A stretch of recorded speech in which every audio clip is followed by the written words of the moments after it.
제가 늘 카메라로 찍는 이 공간은 작년 상반기에 매수한 제 집인데요. 20대 끝자락에 2억을 모으고 서울 신축 아파트 내 집 마련까지 몇 살에 1억 모으기에 성공했고, 돈 모으기를 언제 시작했고 어떻게 돈을 모았는지 함께 이야기를 해보려고 합니다. 참고로 제가 1억 모으기를 시작할 때부터 저의 돈 모으기 과정을 모두 인스타그램에 그때그때 기록을 해두었으니, 저의 그 당시 스토리가 궁금하신 분들은 인스타그램에 예전에 올려둔 툰도 한 번씩 봐주시면 좋을 것 같아요.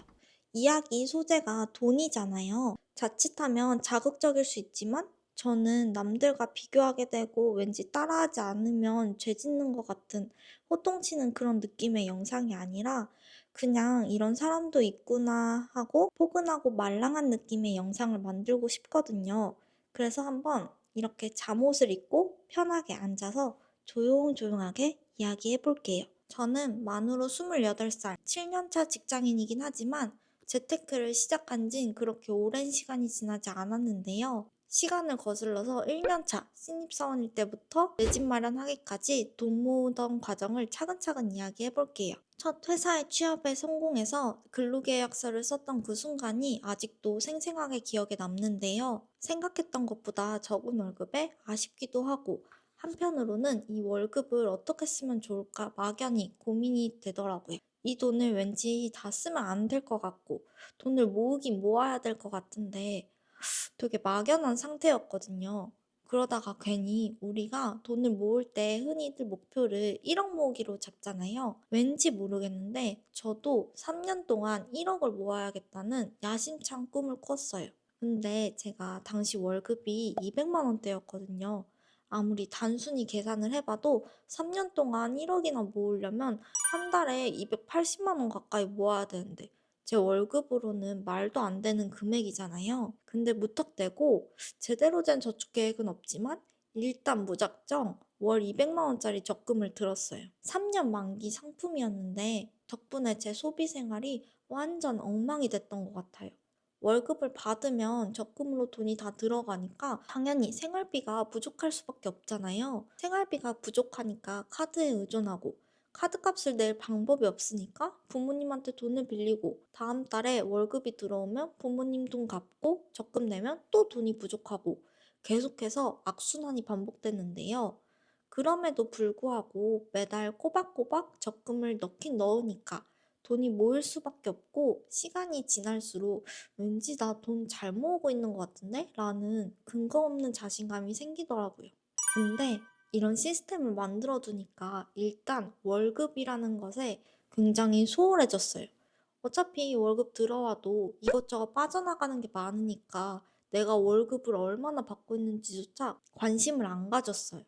분명 회사 생활을 하면서 연차가 쌓일수록 수입이 늘어나니까 저축액도 같이 늘어나야 되는데, 제 저축액은 계속 제자리 걸음이었거든요. 그 와중에 스트레스 받을 때면 충동적으로 소비를 하는 안 좋은 습관이 있었는데요. 지금 영상에서 보시는 이 아이패드도 그 당시에 회사에서 스트레스를 너무 많이 받아서 홧김에 구매했었던 거예요. 근데 제가 그때 당시엔 내가 스트레스를 소비로 풀고 있구나라는 사실조차 자각을 하지 못했던 상태였거든요. 어느 날 회사에서 아이패드 새로 샀다는 얘기를 꺼내니까 같이 일하던 분이 "선생님 요즘 스트레스 많이 받으시나 봐요. 저도 스트레스 때문에 핸드폰 사고 아이패드 샀거든요." 라고 말씀을 해주시는 거예요. 그때 한번 머리가 띠용 했어요.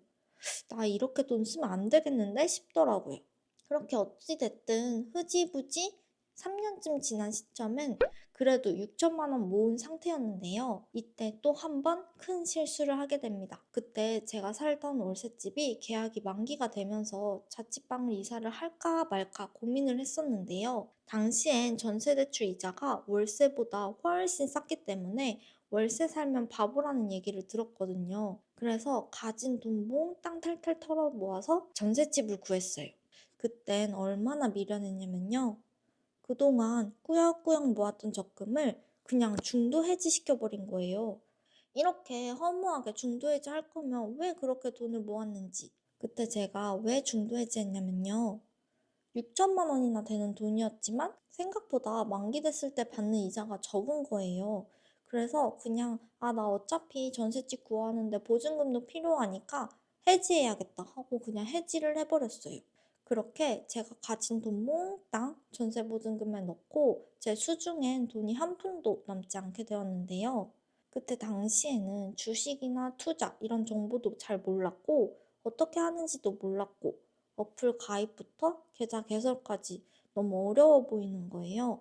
그냥 돈 모으려면 예적금밖에 방법이 없는 줄 알고 예금만 하고 있었는데 경제 지식도 전혀 없고 재테크에 크게 관심도 없어서 더 시야가 좁았던 것 같아요. 그동안은 장난식으로 무작정 이름 들어본 몇 개 종목들 사고 팔던 정도에서 본격적으로 주식 투자라는 걸 해볼까 하는 생각이 들었는데요.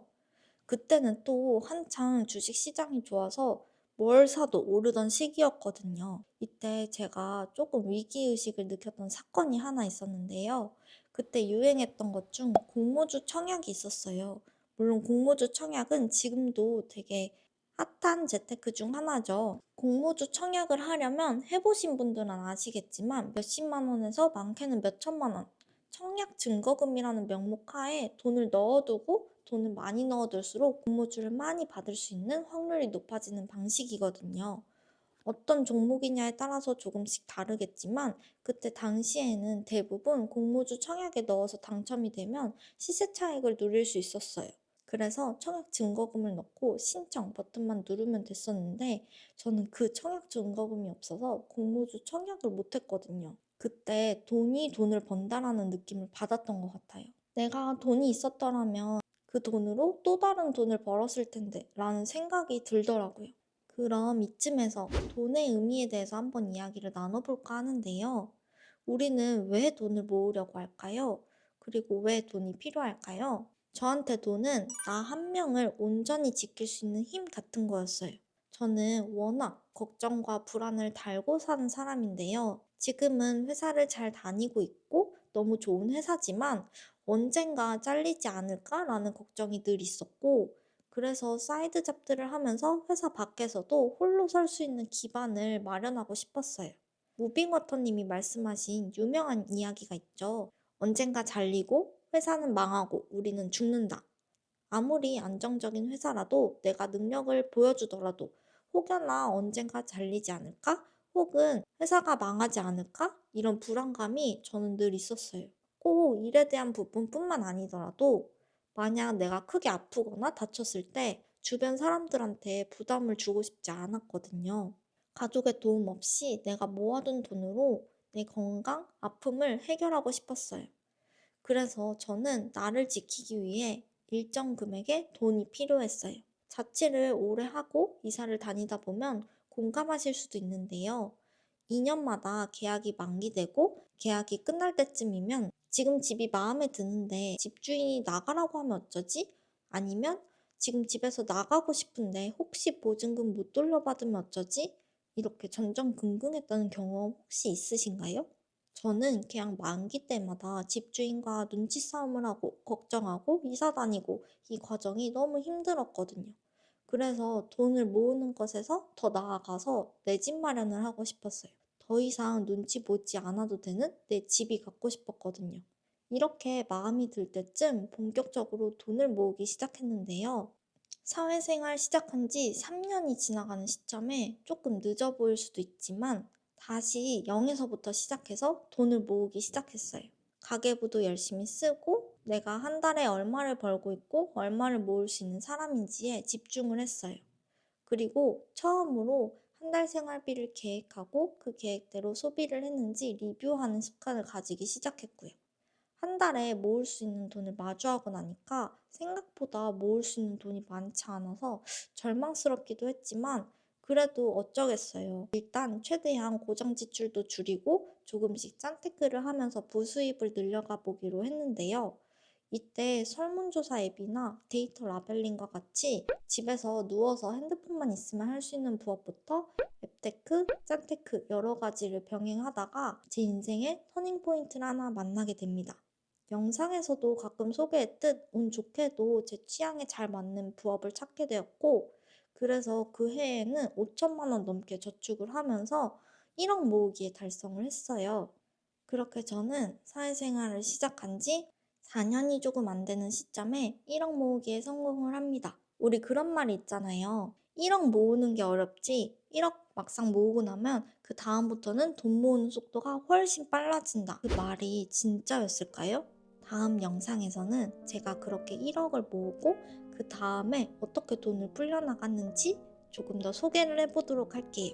혹시 오늘 저의 이야기를 듣고 더 궁금한 점이 생기셨다면 댓글을 남겨주시면 제가 댓글 남겨주신 것들 하나하나 다 보고 있거든요. 짧게는 답글로, 길게 표현하고 싶은 이야기는 영상으로 가져올 테니까 그럼 오늘 영상도 끝까지 봐주셔서 너무 감사드리고 우리 오래오래 함께해요.